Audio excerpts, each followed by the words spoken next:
Welcome everyone to the sixth round post-fight show with me, Zane Simon, and my co-host Eddie Mercado. Talking UFC Rotterdam. Card just wrapped up. Alexander Volkov gets the win over Stefan Struve. Good news for the UFC heavyweight division. Frankly, Struve is a very known commodity at the top of that division. He's fought just about everyone. And I realize there's some heat around a Struve Miocic rematch since that's a win on Struve's record, but I think that was just I wouldn't have wanted to see that title fight. Like that would be only a it's that great white hype. We got the guy who beat him 10 years ago and he's gonna have the chance, and I don't need to see that. Yeah, no, I don't need to see it either. But I do need to see Volkov rise up through the rankings. That's Yep. something I'm interested in. He did really well. I feel like he overcame some real adversity. Not just he ate a really mean knee that Mhm. really put the nastiest cut under his eye. Didn't really seem to bother him, and he was getting eye poked religiously. Yeah. And instead of just getting over frustrated, of course he was a little frustrated, but He instead of did like look he did look unhappy in there. he did the what the fuck a couple times, but he still kept his focus and did what he had to do to get the win, and he looked really good doing it. Yeah, I think there was definitely it's hard to prepare for it or even think about it really. There's definitely a sense in that fight that Volkov started out with like, holy shit, this guy's tall. Like he was punching early on and landing combos, and he'd like throw to the body, and there would be a shot coming down at him, and he'd be like, he'd just get hit flush by Struve over and over because he was just not used to having punches coming down at him. Even I know he trains with Semi Schilt, but if practicing were fighting, then Conor McGregor would be world champion right now. Yeah, it's almost like Volkov finally fought tall only because he had to, Yeah, and it wasn't even that he was like, oh, I'm going to fight tall. It's just he was fighting such a taller guy that made him fight tall. That you saw Volkov coming through with, these punch combinations that were pretty much all straight. Like, yeah, damn it, why don't you do this in every single fight when you actually have the reach advantage? it's You true. know? Like, well, and I think it's one of the things of like, damn it, my camera's all fucked up, so I gotta buy a new one. Whatever. You get to look at the light show. Hopefully, it fixes itself here. Yeah, whatever. I think it's just one of those things too. Like people want tall guys to fight really well tall, and a lot of them, especially in MMA, where you have all these different factors to consider, they just find it much more natural to be close-up clinch fighters. It's much more natural for them to lean their weight on somebody, to be able to like exercise being the bigger person physically in the moment. And they come up training that and getting used to that. And then when they reach the elite level, where it would really help them to be able to use that size and range, you've spent a decade training to be a close-up clinch fighter, and now everybody's like, oh, you got to become a tall fighter, you got to be a range fighter, and it's like, that shit's hard. Yeah, but credit to Volkov. Yeah. Earlier on in his career, he really had the syndrome of always ending up with his back to the cage, and Yep. that wasn't the case here. When I thought that might have been Struve's path to victory, is really just the wall install. But man, Volkov held his own in the clinch. He did. He also didn't get taken down, which is good for him because his takedown defense has a history of being bad. Struve He didn't try for many, but he tried for a couple. Volkov went for the takedown and got it there at the end of the first. Actually, Yep. did some ground and pound. I was surprised. I really didn't think he was going to engage in the ground at all. But No. But I think that was partially the frustration showing through after getting eye poked. He fought because he got Struve down off a cock kick early, and he was yeah. like, "Nah, I'm not doing that." And then he got poked a couple times, and he's like, "Okay, fuck this. I'm just gonna go after this dude. He can't poke me on the ground, you know." Well, Like, you can definitely poke on the ground, well, I know, but but it's not inadvert. You're not, yeah, at that point it's intentional, right? exactly. But man, Struve looked great in that first round. Like he He was did. landing flying knees to the body and uppercuts. Like he was putting it on Volkov. He And was he was working in high volume. He was working in the kind of volume that said, I'm going to knock this guy out in 2 rounds, or I will be absolutely dead to the world by the time this fight is over. Yeah, and that's kind of what happened after Struve ate that body kick late in the third. It was Volkov knew he was like, okay, he's zapped. Yep. This one's done. He landed the body kick, and Struve's arms dropped down, and his head was wide open, and he couldn't pick his hands up because his body hurt too much. And the moment Volkov started landing a few shots, he just crumpled up. I mean, he didn't even go all the way out. It's probably the best result for Struve, who's known for getting knocked out a bunch. Yeah. He got hurt to the body. He couldn't defend himself anymore, and the ref had to step in. Yeah, sometimes Struve is too tough for his own good, though. Like we saw with the Mark Hunt fight. Definitely. That was tough. That brings us down to here's a question, though, before we move on. How far off do you think Volkov is from a title shot at heavyweight? Heavyweight is such a fickle bitch. It's like you have to be part of the incestuous cycle to get a shot at the title. But he is on a crazy tear, and it's hard to ignore that at heavyweights. You got a couple guys who he will have to fight first. One of them, I think, being Ngannou, because you can't deny that guy. He's sleeping everybody. So in order to leapfrog him, you have to go through him. Like there's no just getting around him. So I would say 1, maybe 2 fights. If he goes out and finishes Ngannou, then yeah, okay. Well, sure. If he finishes Ngannou, then he's got the claim to being the top contender. But I think he could there's a reasonable chance that he could end run off somebody like Overeem or JDS and just be there. I mean, like, people are talking about Ngannou getting the title shot, and Ngannou's looked great, but he's fought very few people, and his wins, as good as they aren't like Arlovsky is his best win, Yeah, and the same said for Volkov. Struve is probably his best win. Yeah, so it's kind of like any of these guys, any heavyweight that's winning right now is 1 name win away from being that contender. Yeah, I think. Yeah, it's and that's the thing is anyone can really with the right win get a shot at the title. But like I was saying, if you're not already in that incestuous cycle, it's hard to reel off these wins. Yeah, if you don't get that win, it's really hard to break through. And the guys that you have to beat to get it, like beating JDS, beating Overeem, beating Fabricio Verdum, these are dudes who've made a career out of picking off the up-and-comers to stay in that circle. Well, how about this, though? If Ngannou gets the knockout of Volkov, does that warrant a title shot, beating Volkov? It's like, well, they might stick him with another, a tougher test. Yep. It's good, at least, to, like I say, to have a new face rising up the ranks. The heavyweight it needs new guys who are winning fights. Especially with UFC Russia on the horizon, if that's going to be a thing. Still up in the air on that one, but if it happens, then Volkov would be primed to be a highlight on it. That brings us to a middleweight bout. CR Bahadurzada, Rob Wilkinson. Really basically just good to see CR out there again. He has never changed. Like, this is still, he fights exactly like the dude who is, in Sengoku in 2008. Like, it is so similar. He's just like wild winging, throwing his arms out there. And it's just the fact that, they even alluded to it during the broadcast that he's so ridiculously, like, he's got such great coordination and hand speed that he just doesn't have to be technical, and he's never had to learn to be technical.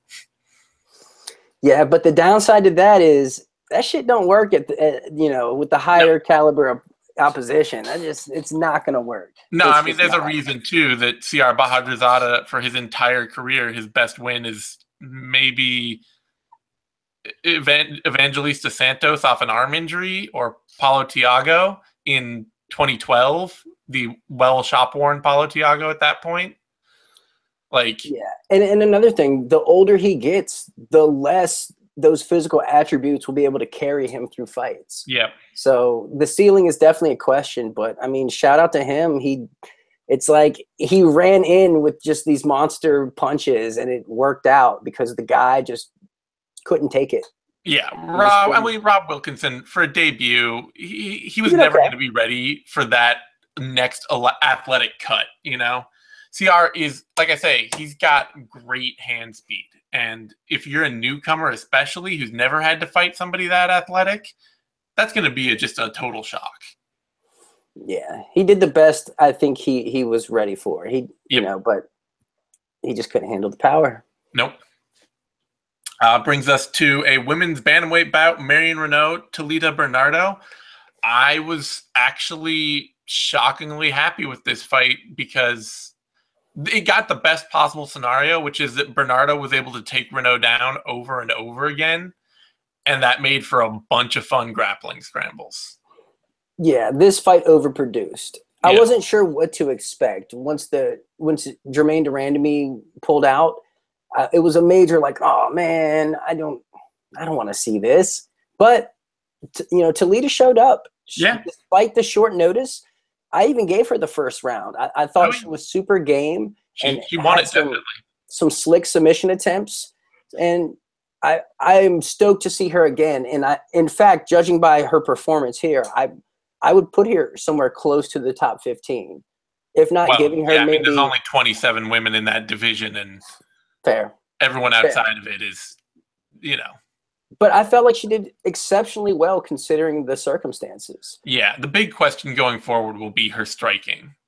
The first round it was cool, but once Reneau started cracking on the feet there at the second round, the striking discrepancy became vast. And it was wow, she's obviously strictly a grappler who has had some training on the feet, but nothing to fall back on, that's for sure. Yeah, nothing to fall back on. Her takedown game is going to be a big thing for her going forward because, Reneau obviously still has major problems with her takedown defense. That takedown she gave up in the third round was just you just tipped over on that, literally. But but still, being a good grappler with good takedowns and who can chase takedowns and follow through on them, it'll help Bernardo cover up for her striking. I expect her cardio will get better as she gets more high-level training, but that would obviously have to change as well. Yeah, I think there'll be a little bit of a learning curve with that. Yeah. But how about Reneau, though? 40 years old, ranked number 11 in the world, surging. Yeah, she's doing her thing. There are still too many problems in her game to ever keep her from just charging and being a title contender. But for a 40-year-old going out there and winning these fights, that's damned impressive. Yeah, that coupled with the fact that the division kind of has a lot of placeholders. It has a ton of placeholders. She could actually get somewhere close to a title, and if the planets align just right, she could sneak in there and possibly. Bethe Correia did, you can make those planets align. Case in point. Yeah. So, a win Marion Reneau was supposed to win, made harder by Talita showing up and Marion Reneau still having some problems in her game that just are not working out that well. You can tell she's still I have to be more aggressive. I have to be more aggressive. No, I'm supposed to be more aggressive right now. And then, finally going after it and then completely forgetting to defend takedowns when she does. And there's definitely a mindset commitment thing going on. Yeah, that probably won't get fixed at this point. No, but she's still a good enough athlete to win a lot of fights. That brings us to a welterweight bout. Leon Edwards, Bryan Barberena. Loved this fight. Even though it was not the fastest fight in the world, I picked Barberena to win it. I was pulling hard for him. He came close, but Edwards squeaks it out. And I gotta give a lot of credit to Edwards for really upping his control grappling game. His positional grappling is way better than it has any right to be, frankly. Which is impressive considering the way Covington was able to, or the way Covington struggled to actually control Barberena. And then you have Rocky, who actually, controlled the back for a solid chunk of multiple rounds in this one. Yep. It was surprising. I also picked Barberena to win, but I thought he was going to win in a real wall and stall / maul kind of way. And when he landed that uppercut that dropped Rocky in the second, I was like, oh shit, this might be going a completely different way than I thought, in a good way. And then Rocky showed experience and showed that he can make adjustments and take his easiest path to victory, which at first seemed to be the striking. But once he got cracked, he's like, all right, fuck that. I'm going to out grapple this dude. I took his back early on. I can do it again. And he did what he had to do to pick up the win. And that's 4 in a row. I still feel like 1 minute left and Barberena would have won that fight when he finally like chucked off the back mount at the very end and was going after him. But that's how it works. Too late. Too little, too late. Too little, too late. Good win for Edwards to keep his momentum going. Before that, welterweight bout, Darren Till, Bojan Velishkovic. Little adversity for Till, just completely not giving any credence to checking leg kicks whatsoever. But that was about the only knock against him in what was otherwise kind of a one-sided pantsing. Yeah, he looked smooth as eggs out there. He really did. He's so fluid and flowy with his style, which is fun to watch. And he has like 0 survival reactions to anything, right? So like when you first start riding a motorcycle, they have SR, survival reactions. And it's when you kind of, you're letting off the throttle and you're braking for every little brake light and every person that might pull out in front of you. It's just, it's too much, right? And they teach you to numb those so you don't freak out as much. You have a smoother ride. And it's like Till is just full on, turned them all off. And it's just like, if you hit me, you fucking hit me. I'll smile and acknowledge it. But chances are I'm going to move just out of the way and make you whiff, use energy. And I'm probably coming back with something slick that's going to pop you. And it's fun to watch. The only thing I don't like is he only has like 4 minutes and 50 seconds worth of cardio. And in the last 10 seconds of every round, he's just like, I'm done. I'm going to just walk to my corner. Oh, you're still fighting me? Okay, well, you know. It's one of those things where, like, you know, I've talked about this before, and I talked about it when I was running the Twitter tonight. He has the Diaz habit of overselling his offense, where he wants to make it clear after everything he does and at the end of every round that he absolutely clearly won whatever it is. Like, you know, he lands a good punch and he's like, yeah, good punch, you know? And then at the end of the round, he's like, yeah, I won that round. You know, I won it. Look, I don't even care if there's time left. I've obviously won this round. You have to give it to me. Exactly. And, you know, it annoys fans. I get that. But it's also the kind of thing that, like, there's a reason you do it. And it's because you're selling judges. That, you know, you're trying to sell, I am clearly in control and have won this. If I wasn't winning this, I would not be able to do what I'm doing right now. And it's, you know, maybe someday he'll pay for it. He'll probably pay for having 0 checks at some point. Some better striker that knows how to time his left hand and his pull counter and is a lot more active than him will come in and ride roughshod over him for taking so much time off as he does in between strikes. Or someone that can really blitz him and come forward. Because let's face it, a lot of his defense is simply just hands down and leaning back. Yep. And that's all good and well when you're fighting this caliber opponent. But as you rise up through the rankings, that shit don't fly. Sooner or later, somebody will make him pay for it. But there's a lot of dudes that won't make him pay for it. And that's going to be the fun part.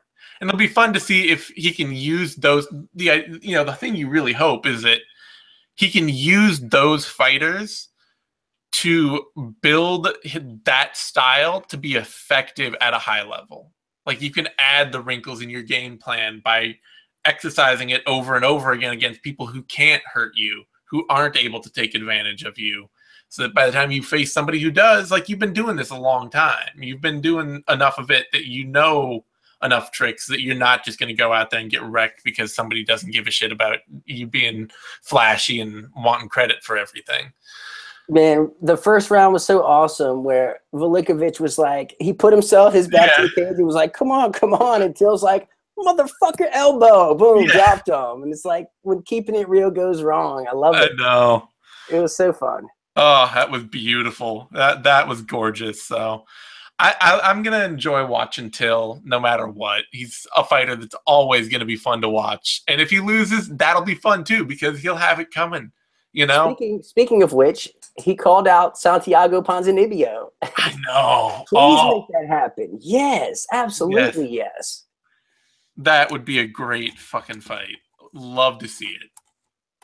But the good call, like fighters on this card, they were making good call outs. There were some dudes that had names ready. They had heard all the people every time fighters are like, whoever the UFC wants me to fight, I'll fight them. And every time everybody's like, no, have a name. Always have a name. And there were some people paying attention out there. Yeah, excellent idea. And for all fighters, like, know who you're going to call out. Yep. Unless you're someone whose violence completely speaks for itself. Oh, yeah. Such as Mairbek Taisumov. Yeah, Mairbek Taisumov, he can say, I'm, not here to talk, I'm here to smash. He's like, this person ducked me for this reason, that person ducked me for that reason, now what's up? So, Mairbek Taisumov in that bout, Felipe Silva, I didn't think it would happen that fast. I mean, I knew Silva has this thing where he's fought a bunch of dudes that aren't as physically as imposing as him. He's fought on that Brazilian regional scene where he was just such a big, powerful fighter. And he has this thing where he's just like, I'm just going to bite down, knuckle up, and throw some hands, swinging. And it was always going to be like, against somebody like Taisumov, who knows how to pull back, who knows how to find his range, and who knows how to snipe with short shots as you come in like that. It's always going to be this way. I just didn't expect it to be a minute and a half this way. Yeah, I thought he would at least made it to the second round. Yeah. But this is exactly how I saw it happening. I didn't think it would just be like a walk-off one-punch knockout. That's extra awesome. But Mairbek Taisumov is top shelf shit. Like, who is fucking with this guy, honestly? Like, I don't see many people – like, you have to hold this guy down like Prazeres did. Like, standing with this guy is foolish, absolutely foolish. He is too much of a wizard on the feet. And fluid and explosive, and he knows what to throw and when to throw it, and his sense of space where he is in his range is impeccable. I'm insanely high on this guy right now. Like it's just a question of staying healthy and staying active. I mean, that's all it's been for a while now. Visa issues. He did have an injury, but he is. Like on the betting preview, like I was so confident that he was going to win. I suggested him even at minus 260. I felt like it was still a great bet, and him inside the distance, I think was maybe like a plus something, which was even more awesome. So I had to throw that up there. Like this guy is the best fighter that you've never heard of. Yeah, he's a good time. I hope they actually give him those top 15 lightweight fights because he's never going to be more ready than he is now. Taisumov is how old is he? He's 29. He's been doing this since 2007. He's a decade into his career. He's either elite right this second or he's going to miss his window. So yeah, he's definitely elite right this second. Exactly. And the UFC, they have to stop sitting on him and waiting and just softballing him, throw him up there against, a Michael Chiesa or Justin Gaethje. Yeah, throw him at Justin Gaethje, throw him at Michael Johnson, throw him at Dustin Poirier, throw him at the top of the division. Some Eddie Alvarez even. Goodness. Yeah, throw him at Eddie Alvarez. What does it matter at that point? The dude's almost 30 and he's been doing this for 10 years. He's either he's good enough to make it or he's not. Let him take it on. Yeah. I mean, the only real question is his takedown defense and whether or not he can get back to his feet. Like outside of that, though, man, I don't know who can stand with him. Well, and let him answer that question at a high level, like a Kevin Lee. Yeah, sure. That brings us to a catchweight bout. Michel Prazeres, Mads Burnell. Pretty straightforward fight. Burnell's not a bad fighter. He showed good combination boxing in the pocket, stung Prazeres a few times. Not an uncapable fighter, but just way too green for this level of competition.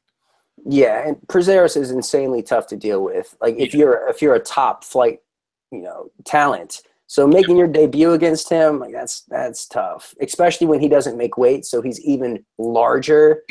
Like an even larger Prazeres? Are you kidding me? Like, keep the 20%. I'll just take the on weight guy. Yeah.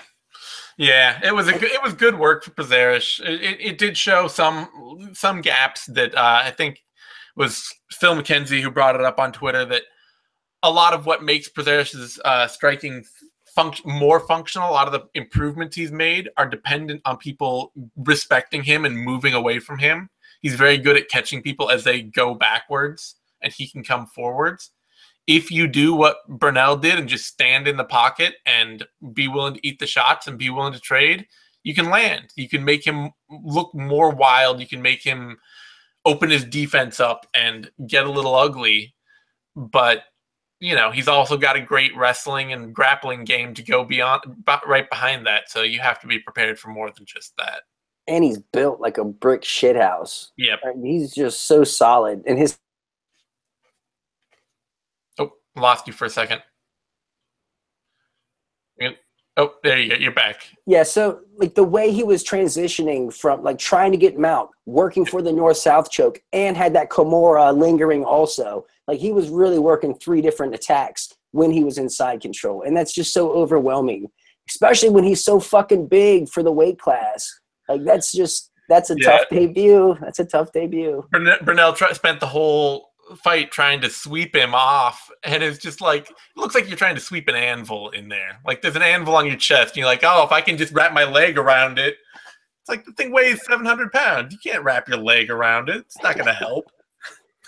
Yeah, it was a tough debut for him, but Prazeres looked like Prazeres, so that's good for him if he can just make weight now. Yeah. For that lightweight bout, Rustam Khabilov, Des Green, a little controversy in the scoring. I thought Khabilov took the first 2 rounds. There's argument that Green outlanded him in round 2, though, and certainly I thought Green won round 3. Eventually, though, it looked very much like the funky, close as hell split decision technical fight that's not that fun to watch that I had thought it would be going in. Yeah, this definitely had the makings of a stinker. Just by the sheer, it could have just been a stalemate in the grappling. But I gave the second round to Green because I thought he landed the better strikes. But I gave the third round to Khabilov. No. I feel like he was the guy pushing the pace. And Green was so passive and his output was so low that just for Khabilov being the busier guy, I mean, I had to award him that round. It's interesting, too, because a lot of, like, the talk of, like, oh, well, Green actually outstruck him and should have won. I thought this might have been the case. A lot of where Green outstruck him was round 1.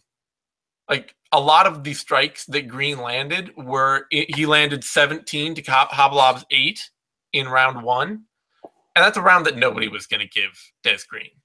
Yeah. Like, he got slammed all over the place. He got, Khabilov landed good, solid shots when he did land them. His 8 significant strikes were all hard shots. And that was his less composed round. Yeah.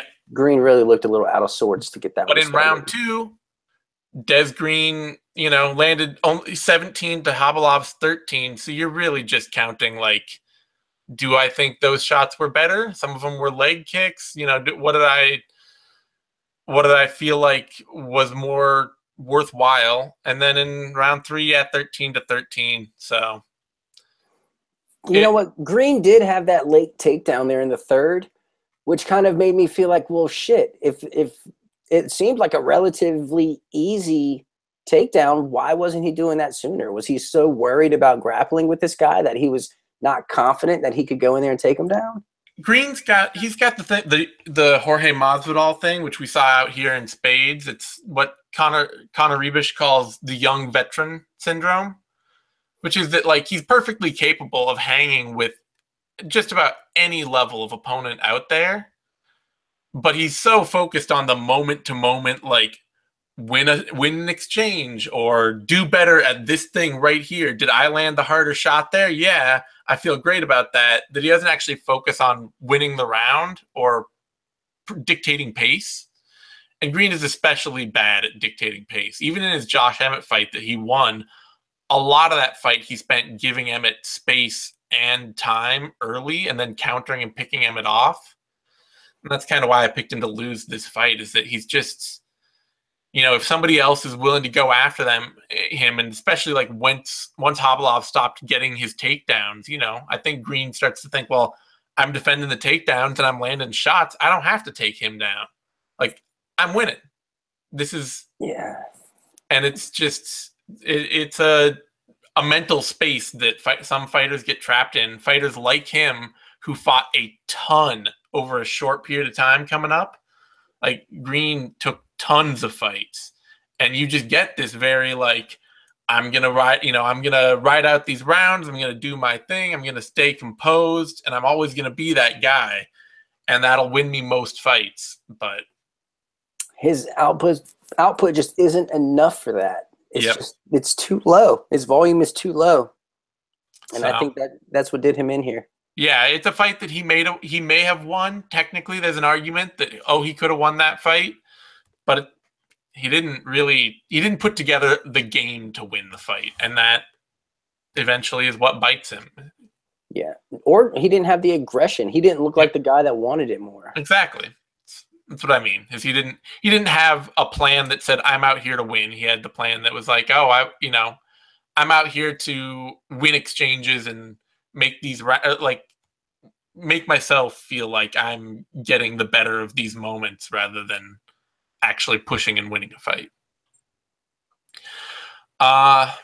For that, Alexander Rakic defeated Frantimir Barroso. This was kind of my big surprise on the card.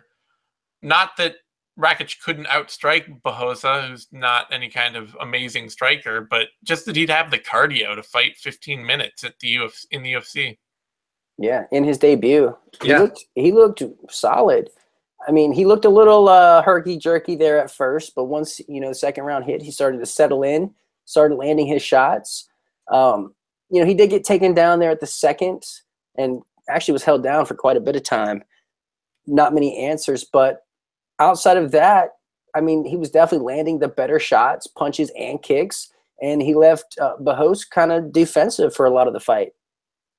Yeah, I feel like he could have, he did kind of maybe coast a little and just like let himself let the win let himself have the win, which is fine. I understand it's a UFC debut. You don't want to throw yourself into any trouble, but it was, he had Barroso on the defensive all fight, and it's just like he could have landed more. There were a few times when he like waved Barroso back into the middle of the cage and all that. It's like, just throw at him. He doesn't have an answer when you throw offense at him. You don't need to like try and make it a statement. Just go out there and produce. But that could have also been just trying to catch your breath while you're out there. Like actively catching your breath in a way that doesn't look like you're catching your breath. Yeah, that could also be very true.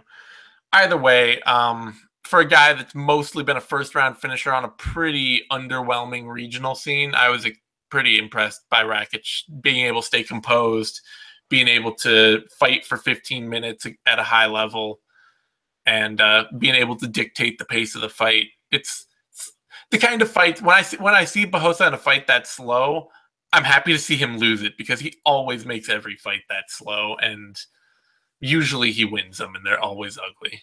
He's like a Rafael Natal kind of. Like, it's hard for me to get excited to watch them fight. It really is. Definitely that feeling. And for Rakic, I think his grappling defense and his wrestling defense are going to be problems against better opponents, faster opponents. But he's shown that he can keep range and dictate pace. And as we've seen with Darren Till, just being able to do that will defend a lot of takedowns. It's really hard for guys who are just looking to shoot on you to find angles if you're dictating the range and the space well. Yeah, I think even his punch selection, I think, will carry him far at 205. A lot of right down the pipe kind of strikes. It will keep him from being wide open to the heavy-handed 205 division. Yep. So, good debut. Really solid against a guy who usually beats debuting fighters like him. For that, featherweight Zabit Magomedsharipov and against Mike Santiago. And man, when you talk about really, really good debuts. Woo! Holy fucking shit! This guy's like a video game character. He's like not even a real thing. Like, he's out there throwing tornado kicks and spinning heel kicks off a cross, and it's just so dynamic. Looking like out there, looking like Cody McKenzie's Russian uncle. Yeah, Cody McKenzie's Russian uncle and Charlie Brenneman with the hair. It's like if they had an illegitimate child, it would be this guy. But what a debut. Holy shit. And he's coached by Mark Henry. Like, this dude has so much potential. And, like, so not only is this kid dynamic on the feet with the craziest of strikes, but we saw him on the ground, and he's educated to the point of instinct. Like, this stuff is muscle memory. Some of those transitions, I was like, oh, that is so smooth. And you're, like, young, and I've never, like, wow. Just wow. This guy is, like, really the new breed of fighter. This is next level shit right here. I was excited too because I had Santiago. I picked Sharapov, but I had Santiago pegged as one of the better underdog picks on this card because, and I think it showed me why in this fight relatively is because I wasn't sure how well Magomed Sharapov would do getting bullied by a bigger class of athlete in the UFC. And Santiago went out there with exactly the right game plan, and he had success. Like, in between Magomed Sharapov's flashy moments of big offense that obviously stole the show and were great, Santiago chased him down a lot, got him into the clinch, landed good shots, landed some body shots, some kicks. He imposed a physical game on Magomed Sharapov, and it showed that Magomed Sharapov is more than ready to handle that. Yeah, and there were moments where Magomed Sharapov found his back to the cage, and there wasn't really any urgency to get off of it. But then it's like, well, maybe he's actually using this to catch his breath from all, like, those 30 spinning attacks he just threw. And then, okay, regain, I can go again, get separation, and do some more wild-ass shit. Yeah, so for me, like, it really, I think Santiago came out with exactly the right game as a very tough opponent for Magomed Sharapov. And for Magomed Sharapov to look as good as he did in that, like, that to me says, get on the hype train, you know? I mean, there's no reason not to be hyped because you're not going to get a lot of, there aren't a ton of guys, even in a division as good as featherweight, there aren't a ton of guys in the rank and file of featherweight who are way better than Mike Santiago. Santiago has a ton of experience. He's a good pocket boxer. He's a good scrambling grappler. He is a solid fighter out there, a good athlete.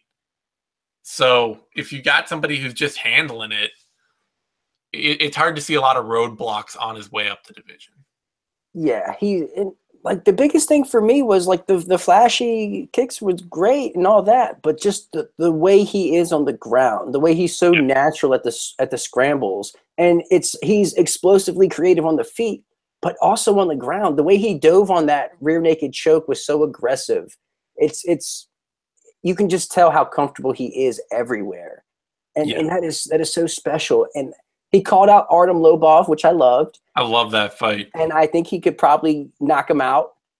But there's just this inner, maybe like 2 fights down the line, Yair Rodriguez. Come on. Oh, I know. Come on. That is what I'm secretly hoping for, and maybe we'll be blessed with that. But wow, what a pickup. It's like, you remember those, like, Battle Tops games where you had the top that you, like, that had, like, the little like things coming off of it, and you hit it with, like, a pull thing, and the 2 tops would clash together, and whichever one's top. Yeah. Like a classic kid's toy. That is exactly what that fight would be. Oh, please make it happen. Please make it happen. I know. So, great debut for Magomed Sharapov. He looked every bit as good as I hoped he would, and much better than I even expected. So, I can't recall a debut coming off that well, where you can show everything you have. And look dangerous everywhere. Yeah. For that, Abdulkarim Edilov just stomped a mud hole in Bojan Mihailovic, which he was always going to do. I mean, I don't know why the UFC signed Bojan Mihailovic. I don't know why they've kept him for 3 fights. I think it's just they signed him because, hey, heavyweight, right? And they kept him around because he was like, well, I'll drop the 205. And they're like, all right. And he's probably cheap. So, I get it. to feed to people for cheap. Usually the UFC doesn't sign guys just to feed other guys. It's not how they've typically done things over the years.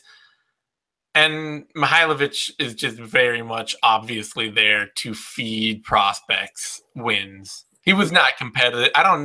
Did he land a strike in this fight? I'm not sure if he landed a. No, I mean, not to my recollection. I know he ate a lot of knees. Yeah, Edilov just I don't think so, man. through him. He might have landed some strikes from his back. Yeah, he probably did. And that's probably what would count on the fight metrics. Yeah. So, great debut for Edilov as well. You know, it's good to see guys like him and Rack. I mean, I realize Edilov comes with a whole bunch of baggage being attached to fucking Ramzan Kadyrov, which makes him hard to root for. But from just a purely get to watch good fights perspective, seeing light heavyweights like Rakic and Edilov in the division is really nice. You know, yeah, it's a breath of fresh air for sure. Over the past year or so, the UFC's gone out of their way to actually finally do what they did to heavyweight a couple of years ago and just scout and sign everyone they can, and it's paying off. We're getting some good young talent for it. Which is like you said, huge for 205. It's really it's taking blow after blow after blow. So this division needs all the excitement it can get. And if they can bring in some new talent that are getting finishes or at least being super exciting, then, you know, UFC Russia on the horizon or UFC Chechnya, perhaps even, like, who knows, as controversial as it would be. UFC Chechnya would be such a nightmare.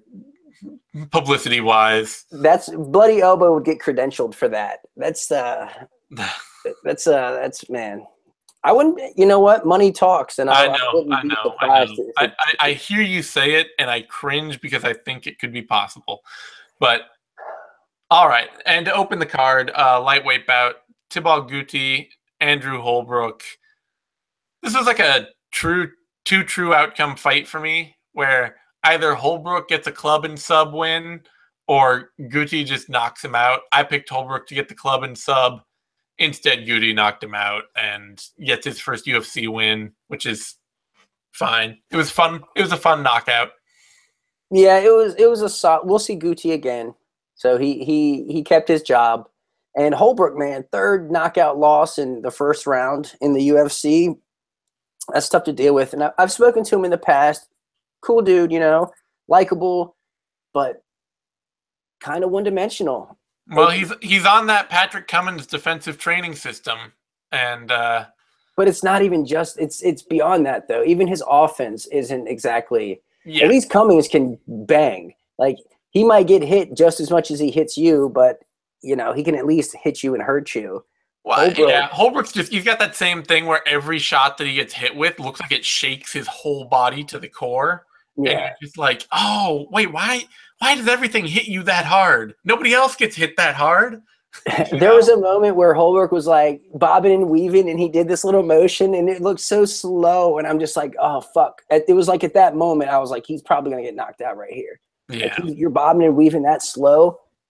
Man, he just doesn't look like a striker. Like, he does not in him. So who knows? He will probably get another UFC fight, though. He might. They're not cutting anyone anymore. Like, it is the recent cuts have been such a trickle. Usually, I expect there was like a dump of them a few months ago, and I kind of expected another one to follow, but it's just people kind of trickling off. They'll finish out their contract and just not get offered a new one, and that's all we're seeing right now. It's not.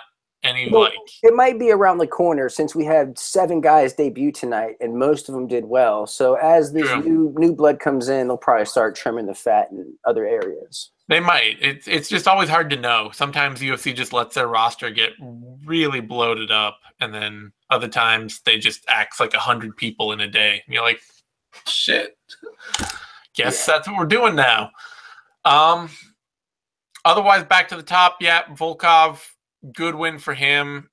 Good win for the division. Get some new talent that's streaking up there, that is winning fights and hasn't, you know, Volkov not having a loss in the UFC yet keeps him fresh, keeps his name as something that people are going to be like, oh, well, I've already seen this dude lose to this dude. And obviously people who've watched Bellator and stuff like that have seen him lose to Czech Congo or whatever.